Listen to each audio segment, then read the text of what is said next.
नमस्कार दर्शक बंधु आर्य दर्शन चैनल को आपण मानक स्वागत जनाऊँगी। आज आम एक बड़ स्वास्थ्य समस्या उपर आलोचना करवा। दर्शक बंधु, तंबाकू सेवन समग्र विश्व में बड़ जनस्वास्थ्य समस्या रूपे मुंड टेकी। एक सर्वे रिपोर्ट अनुसार विश्वर प्रतिवर्ष 70 लाख रु अधिक लोक तंबाकू सेवन द्वारा ही मृत्यु मुखर पड़ी था। से प्राय 10 लाख लोक भारत ही प्राणहानि घटी है। आजिकाली साधारण लोक निशा पाई तंबाकूर सेवन करिथांती, जहा खैनी, गुटखा, बीड़ी, सिगारेट इत्यादि रूप में नहीं एवं परवर्ती समय रे यह एक मनुष्यर अभ्यास परिणत हो जाए। आजिकाली छोटू बड़ पर्यंत निशा पाई यार अधीनस्थ हो जाती। यार सेवन द्वारा आम शरीर मस्तिष्क, हृत्पिंड, मुख, गला, फुसफुस इत्यादि यार कुप्रभाव पकाई थाए। तेबे आसंतु जानिबा तंबाकू सेवन द्वारा आम शरीर क्यों क्यों रोग देखा दे थाए ताहा आमे संक्षेप में आलोचना करिबा। प्रथमतः तंबाकू रे निकोटिन रो मात्रा अधिक थिबारु यह आम शरीर पई हानिकारक होइथाए।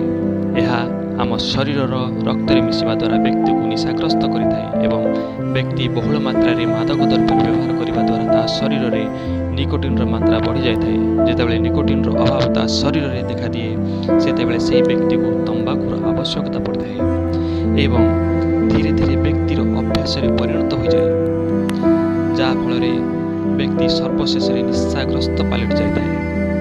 द्वितीयतः मुह और दांत पर यार विशेष प्रभाव पकाई। एक सर्वेक्षण जना जाए जे गुटखा खाउथिबा लोकंक मुहरे ल्यूकोफ्लुकिया नामक एक रोगर शिकार होइथांती। एही रोगर प्रथम अवस्था व्यक्तिर मुहरे धला और लाल रंगर चिन्ह हो जाए एवं परवर्ती समय यह कैंसर रूप धारण करଥାଏ। तंबाकू सेवन द्वारा मध्य दांत दुर्बल हो जाए। तृतीयतः तंबाकू सेवन करने द्वारा आम शरीर गला, पेट, अंतनली, मुह रे कैंसर हेबार मात्रा बढ़ी जाए। किडनी रो बीमार तंबाकू सेवन करने द्वारा किडनी उपर यार कुप्रभाव पड़ी थाए। समय समय यह किडनी को डैमेज कर दे थाए, नतुबा किडनी क्रोनिक डिजीज रूपे देखा दे थाए। हार्ट डिजीज तंबाकू सेवन द्वारा हृदय रोग एवं ब्लड प्रेशर रोग हेबार चांसेस अधिक थाए। तंबाकू सेवन द्वारा कार्बन डाइऑक्साइड ब्लड रे ऑक्सीजन रो प्रभाव को कम कर दे थाए, जहा फल रे हाई ब्लड प्रेशर और हार्ट अटैक एवं ब्रेन स्ट्रोक हेबार मात्रा बढ़ी जाए। शेष में एतिकी कहबी जे तंबाकू एक प्रकार मीठा जहर रूप में कार्य करिथाए।